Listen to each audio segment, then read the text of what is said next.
কম্পিউটারের এমসিকিউ সিরিজের আজকের ভিডিওতে আপনাদের সকলকে স্বাগতম। আমি বলেছিলাম যে 5টা ভিডিও নিয়ে আসবো যেখানে আমরা কথা বলবো ওভারঅল সিলেবাসটার বিভিন্ন জায়গার থেকে বিভিন্ন কোশ্চেন তুলিয়ে কথা বলবো, কিন্তু সেটা 6 নম্বর হয়ে যাচ্ছে। আশা করি এটাতে আপনাদের কোনো সমস্যা নেই, বেশি পেলে সমস্যা কোথায়, ঠিক না? তো প্লিজ লাস্ট পর্যন্ত সঙ্গে থাকবেন। আর চেষ্টা করবো প্রত্যেকটা বাকি ভিডিওগুলোর মতো প্রত্যেকটা কোশ্চেনের উপর কথা বলতে।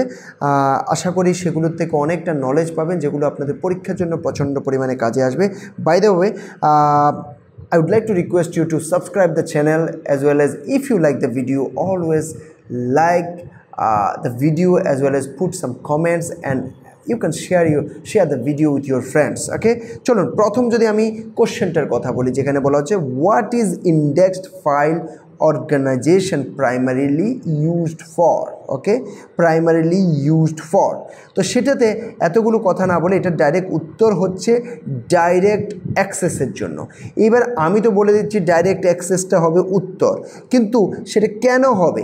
তো একটু ইন্ডেক্সিংয়ে কী হয় যে কতগুলো কির দ্বারা ম্যাপ থাকে ডাটা ব্লকগুলো, যাতে করে আমরা ইজিলি সেটাকে সার্চ করতে পারি। ইফিশিয়েন্ট সার্চিংয়ের জন্য ইউজ হয়, ডাটাটা রিট্রিভ করার জন্য ইউজ হয়, কোনো পার্টিকুলার ডাটা ব্লককে রিট্রিভ করার জন্য ইউজ হয়। তো সুতরাং ইন্ডেক্সিং আলটিমেটলি আপনাকে সাহায্য করছে কোনো একটা ডাটাকে ডাইরেক্টলি অ্যাক্সেস করে নেওয়ার জন্য, ইজন্ট ইট? নেক্সট যদি আমরা কোশ্চেনে যাই, যেখানে বলা হচ্ছে which of the following devices is used to store large amounts of data permanently. Okay, তো এখানে যদি আমি বলি পার্মানেন্টলি, এখানে র্যাম পার্মানেন্ট কিছু করে? মোটেই করে না, ইজন্ট ইট? অপটিক্যাল ড্রাইভ কিন্তু পার্মানেন্টলি সিডি রোম এসব জিনিস পার্মানেন্টলি সেভ করে, কিন্তু এখানে একটা প্রশ্ন, এখানে একটা কথা আছে, large amount of data, large amount of data. এখানে কিন্তু লিমিটেশন অনেক অনেক অনেক কম আছে। ওকে, তো নেক্সট যদি ফ্ল্যাশ ড্রাইভেও আচ্ছা কাছে সেভ করা যায়, কিন্তু আমি যদি হার্ড ডিস্ক ড্রাইভের কথা বলি, তাহলে 1 GB 2 GB আমরা অনেক বেশি পর্যন্ত সেখানে শেয়ার করতে মানে স্টোর করে রাখতে পারি। তো সুতরাং উত্তরটা কী হবে? Hard disk drive. Okay, next যদি ইআরডি, আবারও ERD, okay, entity relationship diagram, ERD, সেটার উপর প্রশ্ন আসছে, যেখানে বলা হচ্ছে which of the following is not a step in creating an ERD in উইন্ডোজের মধ্যে ভিজিও দিয়ে আমরা ইআরডি বানাতে পারি। ওকে, তো সেখানে ইআরডি বানানোর পর কিন্তু আমরা সেটাকে বিভিন্ন ফ্লপি ডিস্ক বা কিছু না কিছুতে নিতে পারি। এখানে ফ্লপি ডিস্ক বলছে, সেটা সিডি ড্রাইভ হতে পারে। ওকে, আরেকটা হচ্ছে আমরা অবশ্যই clicking the create an ERD অবশ্যই ক্লিক করতে হবে। আর selecting system component, actually ERD বানানোর জন্য আপনাকে বিভিন্ন সিস্টেম কম্পোনেন্টগুলোকে সিলেক্ট করতে হবে। এরপর একটা ডায়াগ্রাম টুল, যেমন ভিজিও যেটা বললাম, সেটা ইউজ করা যায়। সেখানে এন্টিটি প্লাস এদের মধ্যে রিলেশনশিপ, সেই জিনিসগুলো সম্বন্ধে কথা বলা হবে। কিন্তু ব্যাকআপ নেওয়া নিয়ে এখানে কোনো কানেকশন আছে? কোনো কানেকশন নেই। তো সুতরাং এটির উত্তর যেটা হবে সেটা হচ্ছে এটাও হবে না, এটাও হবে না, এটাও হবে না, উত্তরটা হবে হচ্ছে বি। ওকে, বি, রানিং এ ব্যাকআপ ইউটিলিটি। নেক্সট যদি আমরা প্রশ্নে যাই, 4 নম্বর প্রশ্ন, যেখানে বলা হচ্ছে which of the following statements about installation directories is true? Okay, তো এখানে যদি আমরা দেখি একটা ইনস্টলেশন ডাইরেক্টরিজের যখন কথা বলি, সেখানে আমরা জানি যে যখন আমরা একটা জিনিসকে ইনস্টল করছি, তাহলে আমরা কিন্তু কোথায় সেটা সেভ হবে, সেই ডাইরেক্টরিটা কিন্তু আমাদের মতো করে করতে পারি। তাতে কি হচ্ছে, আমরা আমাদের ধরো কোনো ডিস্কে স্পেস কম আছে বা এইসব জিনিস আমরা আরামসে কন্ট্রোল করতে পারবো। ওকে, ফাইলকে অর্গানাইজ করতে পারবো, কোথায় রাখতে চাই সেটা করতে পারবো। তো সেই ক্ষেত্রে এটার উত্তর যেটা হবে সেটা হচ্ছে B, they can be customised during ইনস্টলেশনের সময় কিন্তু আপনি চুজ করতে পারেন কোথায় রাখবেন। ওকে, এরপরে which networking component connects multiple devices in a network and operates at a physical layer of OSI model খুব ইম্পর্টেন্ট। রাউটার বিলকুল ডিফারেন্ট জিনিস, এই ক্ষেত্রে মডেম ডিফারেন্ট জিনিস, কিন্তু সুইচও মাল্টিপল ডিভাইসকে এইভাবে কানেক্ট করে, হাবও মাল্টিপল ডিভাইসকে কানেক্ট করে, কিন্তু ফিজিক্যাল লেয়ার যদি কাজ করে সেটা হচ্ছে হাব। আর সুইচ যদি বলি সেটা layer 2 as well as layer 3, মানে data link layer as well as network layer. Okay, data link as well as network layer দুটোতেই কাজ করতে পারে। ওকে, তো যখন ডাটা লিঙ্ক লেয়ারে কাজ করছে তখন কিন্তু ম্যাক অ্যাড্রেস বেসড সুইচিং হচ্ছে, যখন নেটওয়ার্ক লেয়ারে কাজ করছে তখন নেটওয়ার্ক লেয়ারে যখন কাজ হচ্ছে সেটা কি লেভেলে হচ্ছে, সেটা আইপি লেভেলে রুটিং হচ্ছে, ইজন্ট ইট, মানে সুইচিং হচ্ছে। তো এখানে উত্তরটা যেটা হবে ফিজিক্যাল লেয়ার লেভেলে যখন কথা বলছি সেখানে উত্তরটা হবে হাব।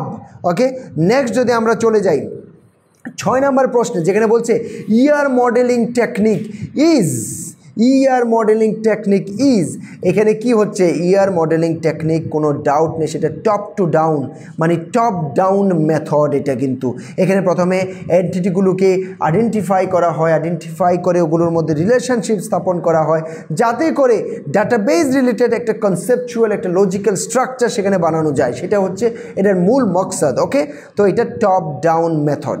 নেক্সট যদি আমরা কোশ্চেনে যাই 7 নম্বর কোশ্চেন, যেখানে বলা হচ্ছে যে what is the purpose of an IP address in computer networking. কোনো একদমই আশা করি সহজ প্রশ্ন, সেখানে উত্তর হতে যাচ্ছে, উত্তরটা নিয়ে এরপরে কথা বলবো। To uniquely identify a device on a network. দেখুন ইন্টারনেট প্রোটোকল, এটা একটা আইপি থাকে, আমরা বলতে পারি 198.অমুক এরকম আমরা বলতে পারি।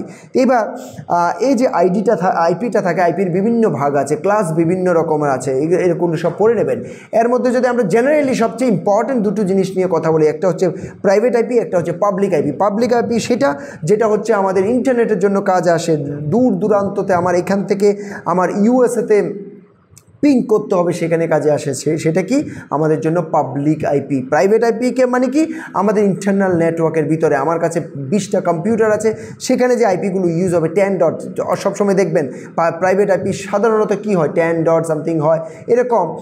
আইপি যে অনেকগুলো আইপি আছে সেগুলো আমি আইপি V4 হিসাবে কথা বলছি, ভার্সন 4 হিসাবে কথা বলছি, আমি ভার্সন 6 হিসাবে কথা বলছি না। ভার্সন 6ও সেম ব্যাপার হবে যে পাবলিক থাকবে, প্রাইভেট থাকবে, সব কিছু থাকবে। তো প্রাইভেটগুলো হচ্ছে আমাদের ইন্টারনাল নেটওয়ার্কের যে কম্পিউটারগুলো আছে সেগুলোতে যে আইপিটা দেবো সেগুলো হচ্ছে প্রাইভেট আইপি। আরেকটা কথা মনে রাখবেন, পাবলিক আইপির জন্য কিন্তু গভর্নমেন্ট থেকে লাইসেন্স দিয়ে পাবলিক আইপি নিতে হয়। তো আমরা যেমন সমিশের ক্ষেত্রে যে পাবলিক আইপিটা আছে সেটা কি গভর্নমেন্ট থেকে আমরা লাইসেন্স নিয়েছি? মোটেই না, আমরা লাইসেন্স নিইনি, আমরা কারোর থেকে কিনেছি যে লাইসেন্সটা নিয়েছে গভর্নমেন্ট থেকে। তো সুতরাং আমাদের কাছে পাবলিক আইপি আছে, কিন্তু সেটা ডাইরেক্টলি আমরা কিনিনি, আমাদের জন্য বিহাফে কেউ কিনেছে, সেটা আমাদেরকে সমিশকে দিয়েছে, এই ধরনের ব্যাপার। তো পাবলিক আইপি হচ্ছে দূর দূরান্ততে অথবা ইন্টারনেট লেভেলে অথবা সার্ভার লেভেলে কথা বলার জন্য ইউজ হবে। আর প্রাইভেট আইপিটা হচ্ছে ইন্টারনাল নেটওয়ার্কের মধ্যে এক একটা কম্পিউটারকে যে আমরা যে আইপিটা দেবো সেটা হচ্ছে প্রাইভেট আইপি। আপনি দেখবেন নেটওয়ার্ক সেটিংয়ে গেলে কম্পিউটারের ভেতরে আপনি প্রাইভেট আইপি দিয়ে রেখেছেন, মোস্টলি 10 ডট সামথিং করে দিয়ে রেখেছেন। আরও কতগুলো সিরিজ আছে যেগুলো প্রাইভেট আইপির জন্য খুলে রেখেছেন গভর্নমেন্ট, এগুলো কোনো দিন পাবলিক আইপিতে ইউজ হবে না। ইউজ হলে কন্ট্রাডিকশন শুরু হবে, কনফ্লিক্ট শুরু হবে। বোঝাতে পেরেছি? নেক্সট যদি যাই 8 নম্বর প্রশ্নে, যেখানে বলা হচ্ছে which network type typically operates at higher speeds compared to WAN, okay, wide area networks, and covers a larger geographical area than LANs. LANs থেকে বেশি এরিয়া কভার করবে আর WAN থেকে স্পিডটা বেশি হবে। দেখুন এখানে WLAN wireless local area network, এটা হবে না। ল্যান আর ওয়ান তো সেখানে বাদই দিয়ে দেন, আর দুটো থাকছে, একটা এটার মধ্যে উত্তরটা হবে হচ্ছে মেট্রোপলিটন এরিয়া নেটওয়ার্ক, যেটা লোকাল এরিয়া নেটওয়ার্ক থেকে বেশি, সেটা একটা সিটিকে একটা রিজনকে সেটা কানেক্ট করে আর মাল্টিপল ল্যান্সকে সেটা কানেক্ট করতে পারে। ওকে, নেক্সট যদি আমরা 9 নম্বর প্রশ্নে আসি, যেখানে বলা হচ্ছে in which network topology is there a direct connection between each pair of services? ওকে, তো এটার জন্য আপনাকে বিভিন্ন যে টপোলজিগুলো আছে সেগুলো সম্বন্ধে কথা বলতে হবে, জানতে হবে। এখন স্টার যদি বলি, যেটাতে আমরা একটা এমন থাকে সেখানে আমরা বিভিন্ন হোস্টগুলো কানেক্ট করি, সে স্টারে কিন্তু সবার সঙ্গে এই যে এখানে যদি আমার থাকে এগুলোর সঙ্গে এটার কিন্তু ডাইরেক্ট কানেকশন নেই, ইজন্ট ইট? আমরা যদি বাস বলি, বাস এমন থাকে, এমন থাকে, তো এইটার সঙ্গে এটার কিন্তু সরি এটার সঙ্গে এটার কিন্তু ডাইরেক্ট কানেকশন নেই। রিং টপোলজি যদি বলি এইভাবে করে, ঠিক আছে, এমন তো এটার সঙ্গে এটার কি ডাইরেক্ট কানেকশন আছে? নেই। কিন্তু আমরা যদি ম্যাশ বলি, যেখানে সব দিক থেকে কানেকশান থাকছে, এইখানে থাকছে একটা কথার কথা এইভাবে অথবা এইভাবে, যে বিভিন্নভাবে কানেকশানটা কিন্তু কানেক্টেড আছে। তো তার মানে এটাকে বাদ দিয়ে দিন, তার মানে এটার সঙ্গে এটারও ডাইরেক্ট কানেকশন আছে, এটার সঙ্গে এটারও ডাইরেক্ট কানেকশন আছে, এটার সঙ্গে এটারও ডাইরেক্ট কানেকশন আছে, সব কিছুর সঙ্গে সব কিছুর কানেকশন আছে। তাহলে এখানে যে উত্তরটা হবে সেটা হচ্ছে ম্যাশ টপোলজি। সরি, নেক্সট প্রশ্ন যাচ্ছে 10 নম্বর কোশ্চেন, যেখানে বলা হচ্ছে which protocol is used to remote terminal access, for remote terminal access. Remote terminal access বুঝেন আপনারা, ইউজ করেন টিম ভিউয়ার ইউজ করেন, এরকম অনেকগুলো সফটওয়্যার আছে, বিভিন্ন ধরনের এনিডেস্ক আছে, এরকম অনেকগুলো আছে যেগুলো ইউজ করে থাকি আমরা অ্যাক্সেস করার জন্য। শুধু তাই নয়, এখন আমার কম্পিউটারকে আমার সার্ভারকে আমাকে অ্যাক্সেস করতে হবে, সেখানে আমরা ফাইল ট্রান্সফার প্রোটোকল ইউজ করি। সেটা কী জন্য ইউজ করি? জাস্ট ফাইল ট্রান্সফারের জন্য। কিন্তু আমি যদি প্রপারলি কম্পিউটারটাকে সার্ভারটাকে অ্যাক্সেস করতে চাই, সেক্ষেত্রে কিন্তু আমরা SSH ইউজ করতে পারি, প্লাস ইয়েস কন্ট্রোল প্যানেল দিয়েও করতে পারি। That is a different thing. আবার এখান থেকে বসে আমি অন্য কোনো দেশের কোনো একটা সার্ভারকে ইউজ করতে চাই, সেখানে অবশ্যই পাবলিক আইপির ব্যাপার থাকবে, কিন্তু SSH, ওকে, SSHকে আমরা ইউজ করতে পারি, ওকে, অথবা টেলনেটকে ইউজ করতে পারি। এখানে প্রথমে FTPর কথা বলা হয়েছে। FTP জিনিসটা কি? File transfer protocol. এটা মোটেই ডাইরেক্টলি অ্যাক্সেস রিলেটেড নয়, ঠিক আছে। টেলনেট অবশ্যই রিমোট অ্যাক্সেসের জন্য ইউজ হয়। SSH যেটাকে সিকিউর শেল বলা হয়, সেটা রিমোট সার্ভিসের জন্য, রিমোট টার্মিনাল অ্যাক্সেসের জন্য ইউজ করা হয়। SNMP মোটেই এটার জন্য ইউজ করা হয় না। সিম্পল নেটওয়ার্ক ম্যানেজমেন্ট প্রোটোকল হয়, সেটা নেটওয়ার্কের ম্যানেজমেন্ট রিলেটেড কাজের জন্য সেটা ইউজ করা হয়। এবার এই দুটোর মধ্যে যেহেতু আমি দুটোকে উত্তর দিতে পারবো না, যদি এখানে একটা অপশান থাকতো অপশান B and C, তাহলে আমি দুটোকে বলতাম, কিন্তু এখানে দুটো বলা যাবে না। তাহলে মোস্ট অ্যাপ্রোপ্রিয়েট আজকের দিনে যেটা ইউজ হয় সেটা হচ্ছে SSH। টেলনেট 100% ইউজ হতো, আজও কেউ ইউজ করে, কিন্তু সিকিউরিটি আর সব কিছুর দিক থেকে যদি আমি দেখি, তাহলে SSH এর মতো সিকিউরিটি সে টেলনেটের কাছে আশেপাশেও নেই। তো সুতরাং এখানে উত্তরটা হবে হচ্ছে SSH, ওকে। নেক্সট যদি আমরা প্রশ্নে যাই, যেখানে কথা বলা হচ্ছে কম্পোজিট অ্যাট্রিবিউট সম্বন্ধে কথা বলা হচ্ছে। কম্পোজিট অ্যাট্রিবিউট, যেখানে কম্পোজিট অ্যাট্রিবিউটে কী হয়, যে আমাদের যে অ্যাট্রিবিউটটা আছে সেটার বিভিন্ন কম্পোনেন্টগুলোকে, ওভারঅল অ্যাট্রিবিউটের যে বিভিন্ন কম্পোনেন্টগুলো আছে সেগুলোকে সাব পার্টে ডিভাইড করে দেখানো হয়। এবার এটার উদাহরণ দিয়ে যদি বলি, অ্যাট্রিবিউট যেমন অ্যাট্রিবিউট হতে পারে যে নেম, তো নেমের মধ্যে আবার এটাকে দুই ভাগে ভাগ করা যেতে পারে, ফার্স্ট নেম লাস্ট নেম, বুঝতে পেরেছি? তো এটা হচ্ছে সাব পার্ট, ওই অ্যাট্রিবিউটটা সাব পার্ট, একটা ফার্স্ট নেম একটা লাস্ট নেম, এরকম যে ব্যাপারটা হয় সেটাকে বলা হয় composite attribute in ER model, okay. তো এবার ER মডেল, বারবার ER মডেলের কিন্তু অনেক প্রশ্ন আসছে, ওকে। তো আশা করি অনেকটা জিনিস আপনাদের ক্লিয়ার হয়ে যাচ্ছে ER মডেল সম্বন্ধে। তো এখানে যে জিনিসটা হচ্ছে কম্পোজিট অ্যাট্রিবিউটের, সেটা হচ্ছে B number, it is an attribute that can be divided into smaller subparts, okay, first name last name যেটা বলেছিলাম, ওকে। 12 নম্বর প্রশ্ন যদি আমরা দেখি, এটার উত্তর একদম সোজা। বলুন তো উত্তরটা কী হবে? বলুন, আমি কি বলবো নাকি না বললে চলবে? চলুন তবু আমি ডিসকাশন করে নিই। Which of the following devices is used to input data and commands into a computer by touching the screen? এর কোনো ডাউট আছে নাকি? টাচিং স্ক্রিন করে যদি আমি বলি, সেটা টাচ স্ক্রিন যেটা হয় সেটা হয়, ওকে। টাচ প্যাড, টাচ স্ক্রিন, এইসব জিনিস দিয়ে আমরা করতে পারি, ওকে। তো সুতরাং এটা হবে উত্তর। আমরা 13 নম্বর প্রশ্নে চলে আসছি, আর 3টা প্রশ্ন আছে শুধু। বাই দ্য ওয়ে, আমাদের সমস্ত courses like TPSC, TCS, TPS, SSC, banking, TAT, অন্যান্য যত ধরনের রিলেটেড পরীক্ষা আছে সবগুলোর জন্য প্রিপারেশন 100% চলছে। এনি টাইম আপনারা ট্যাটের নোটস দেখুন, আপনারা ব্যাঙ্কে TPSC, TCS, TPS, even computer রেজিস্ট্যান্টের নোটস দেখুন। সেখানে কোর্সের ব্যাপার নেই, সেখানে শুধু নোটসগুলো দেখতে পারবেন। আমাদের যে স্টাডি ম্যাটেরিয়ালের ডেমো লাগলে, অনলাইন ডেমো লাগলে, সেটাও আপনাদেরকে পাঠিয়ে দেওয়া হবে। আমাদের ইউটিউবে অ্যাভেলেবেল আছে, সেটাও দিয়ে দেওয়া যাবে। তো সব দিক থেকে আপনাদের সুবিধা আছে। 8257000711 নম্বরে আপনারা কল করতে পারেন, হোয়াটসঅ্যাপ করতে পারেন, সেখানে আমরা পাঠিয়ে দেবো আপনাদেরকে যা আপনাদের ইনফরমেশন লাগে সব কিছুর উত্তর আমরা দিয়ে দেবো, ঠিক আছে।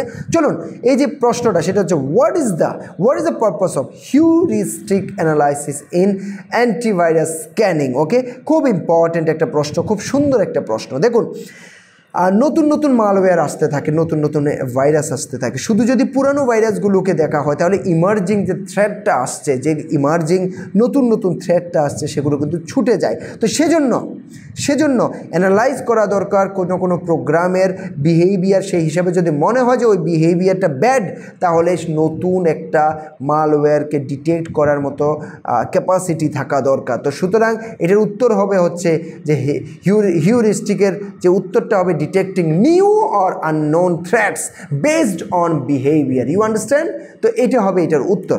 নেক্সট যদি আমরা 14 নম্বর কোশ্চেনে যাই, which okay, the primary key must be, the primary key must be, okay, primary কি আপনারা সবাই জানেন, ডাটাবেজের মধ্যে টেবিলের মধ্যে প্রাইমারি কি কম্পালসারি একটা জিনিস। তো প্রাইমারি কি সম্বন্ধে অলরেডি পড়ে নিয়েছেন, আপনারা জানেন। তো প্রাইমারি কি হতে হবে? ইউনিক হতে হবে, কোনো ডাউট নেই। নট নাল, অবশ্যই প্রাইমারি কিতে নাল রাখা যাবে না বস। যদি নাল রাখেন ওই ডাটাটা কিভাবে আপনি পাবেন, সেটাকে কিভাবে রেফারেন্স করবেন, কিভাবে প্রোগ্রামের মধ্যে কল করবেন? It's impossible completely. Whatever language you talk about, everywhere database is common for all the languages. Ultimately database is same thing. So in that case it must not be null as well as it must be unique. দুটো primary কি same হতে পারে না। ওকে, তো কিন্তু এবার এখানে উত্তর কি দিয়েছে আবার আরেকটা, both unique and not null. This is the true answer. Okay, both unique and null দুটোই হতে হবে। নেক্সট যদি আমরা 15 নম্বর প্রশ্নে আসি, যেখানে বলা হচ্ছে what is the purpose of creating desktop shortcuts during installation? হ্যাঁ, ইনস্টলেশন করার পরে নিচে ডেস্কটপ শর্টকাট চলে আসে কিনা, আমাদের কি বলে ডেস্কটপের মধ্যে চলে আসে কিনা, সেই জিনিসটা কেন? সেই জিনিসটা এই জন্য যাতে আপনি কুইকলি ওই অ্যাপ্লিকেশনটাকে খুলতে পারেন। আপনাকে ওই প্রোগ্রাম ফাইলের ভিতরে গিয়ে সেখানে কোন ফোল্ডার আছে, কী ব্যাপার, সেখানে গিয়ে খোলার কোনো দরকার নেই। আপনার শর্টকাট আছে, সেখান থেকে খুলতে পারবেন। আমি তো অ্যাকচুয়ালি তার থেকে আমার কাছে ইজি লাগে যে আমি সার্চ করে নেবো, সার্চ করে খুলে নেব, ওইটা আমার কাছে এর থেকে বেশি ইজি লাগে। তো এটা যে উত্তরটা হবে সেটা কোনো ডাউট নেই, সেই উত্তরটা হবে হচ্ছে C number, to provide quick access to the software. You understand? তো আশা করছি আপনারা যথেষ্ট ইনফরমেশন পেয়েছেন এই ভিডিওগুলো দিয়ে। আরও ভিডিও আসতে থাকবে, কিন্তু তার জন্য আমার দরকার আপনাদের থেকে ভালোবাসা, নাথিং এলস। টাকা পয়সায় কিচ্ছু লাগবে না, ভালোবাসা লাগবে। ভালোবাসা কি দিয়ে দেবেন? সাবস্ক্রাইব করে, কমেন্ট করে, লাইক করে, বন্ধুদের সঙ্গে শেয়ার করে আপনারা ভালোবাসা দিতে পারেন। সেই ভালোবাসায় আরও কষ্ট করার ইচ্ছা বেড়ে যাবে, আর আরও বেশি করে ভিডিও আপনাদের জন্য নিয়ে আসতে পারবো। বুঝতে পেরেছেন? তো ভালোবাসাটা দিতে একদম কঞ্জুসি করবেন না, ফ্রি অফ কস্ট। তো কঞ্জুসি করার কি আছে, isn't it? By the way, আবারও বলছি, আমাদের TPSC, TCS, TPS, SSC, TAT, banking এবং অন্যান্য কানেক্টিং যত কোর্সেস আছে সব কিছুর সম্বন্ধে জানার জন্য 8257000711 নম্বরে কল করতে পারেন, আর সমস্ত ইনফরমেশান জেনে নিতে পারেন। আমাদের স্টাডি ম্যাটেরিয়ালের ডেমো লিঙ্ক চাইলে সেটাও পেতে পারেন, এসে দেখতে পারেন, এসে ক্লাসেস অ্যাটেন্ড করতে পারেন। সব কিছু আপনাদের জন্য open, 100% open. Okay, thank you very much, thanks a lot guys for your love and affection, thanks a lot.